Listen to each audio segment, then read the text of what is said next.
হাতে যদি থাকে মাত্র 10 মিনিট তাহলেই তৈরি করে ফেলতে পারবেন দারুণ মজার এই শাহী রান্নাটি। আসসালামু আলাইকুম, আমি মাহবুবা। প্রতিদিনের মতো আজও চলে এলাম দারুণ মজার একটি রান্নার রেসিপি নিয়ে। আজ আমি আপনাদেরকে করে দেখাচ্ছি চিংড়ি পোলাও, যার জন্য প্রথমেই আমি চিংড়ি মাছগুলো কেটে বেছে ধুয়ে পরিষ্কার করে নিচ্ছি। মাছগুলো রান্না করার জন্য কিছু মশলা আমি প্রস্তুত করে নিব, যার জন্য আমি নিয়ে নিয়েছি কাঠবাদাম, ছোট্ট এক টুকরো জয়ফল, একটি জয়ত্রী, নিয়ে নিচ্ছি কিছু কাজু বাদাম, 3-4টি কাঁচামরিচ, 1 কাপ পরিমাণ পেঁয়াজ, 3টি এলাচ, 1 চা চামচ পরিমাণ পোস্তদানা। এই সব উপকরণগুলো আমি একটা ব্লেন্ডার জারে নিয়ে ব্লেন্ড করে নিচ্ছি। কেউ চাইলে পাটায়ও বেটে নিতে পারেন। সব ধরনের রান্নায় সব থেকে গুরুত্বপূর্ণ হচ্ছে রান্নার প্রস্তুতিটা যদি সুন্দর করে নেওয়া যায় তাহলে রান্নাও কিন্তু খুব সহজ হয়ে যায়। এখানে আমি 1 কাপ পরিমাণ গাজরও গ্রেট করে নিয়েছি।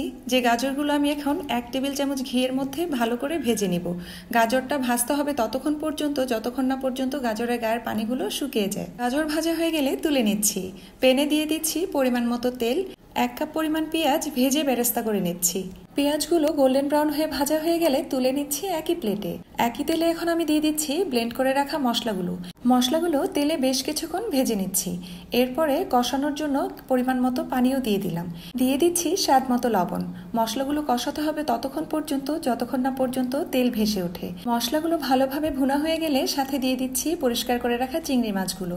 চিংড়ি মাছ রান্না হতে একদমই সময় লাগে না, তাই চুলার আঁচটা মিডিয়াম টু হাই হিটে রেখে না ঢেকেই এই মাছটা রান্না করতে হবে।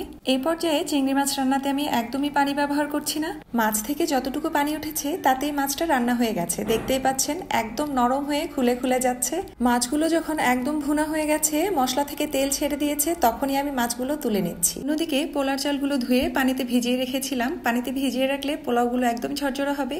একই পাত্রে আমি পরিমাণ মতো তেল দিয়ে দিচ্ছি 1/2 কাপ পরিমাণ পেঁয়াজ কুচি। পেঁয়াজগুলো গোল্ডেন ব্রাউন হয়ে গেলে তাতে 1 টেবিল চামচ করে আদা বাটা, রসুন বাটা দিয়ে ভালোভাবে পেঁয়াজের সাথে ভেজে নিচ্ছি। আদা রসুনটা ভাজা হয়ে গেলে তাতে আমি ধুয়ে রাখা পোলার চালগুলো দিয়ে দিচ্ছি।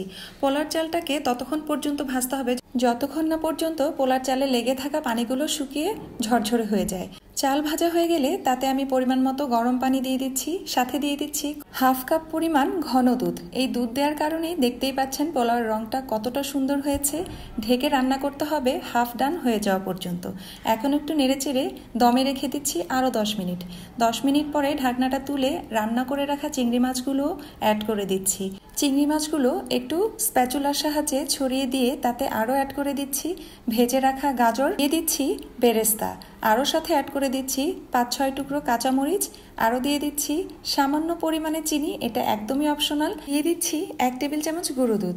এখন ঢেকে দমে রাখতে হবে আরও 15 মিনিট। 15 মিনিট পরে ঢাকনাটা তুলে এই সব কিছু একসাথে একটু আলতো হাতে নেড়েচেড়ে মিশিয়ে নিতে হবে। লক্ষ্য রাখতে হবে যাতে করে পোলাও চিংড়ি মাছ কোনোটাই ভেঙে না যায়। এই পর্যায়ে ঢেকে আরো 10 মিনিট দমে রাখলেই তৈরি হয়ে যাবে দারুণ মজার এই চিংড়ি পোলাওটি। এই চিংড়ি পোলাওটি খেতে এতটাই মজা হয়, খেতে খেতে পেট ভরে গেলেও মন ভরবে না। আমার ভিডিওগুলো যদি ভালো লেগে থাকে লাইক, কমেন্ট, শেয়ার করে ফলো দিতে ভুলবেন না, যাতে করে মজার সব রেসিপিগুলো আপনি সবার আগে ট্রাই করতে পারেন। আজ আর নয়, সবাই ভালো থাকবেন। দেখা হবে অন্য কোনো দিন নতুন কোনো ভিডিও নিয়ে। আল্লাহ হাফেজ।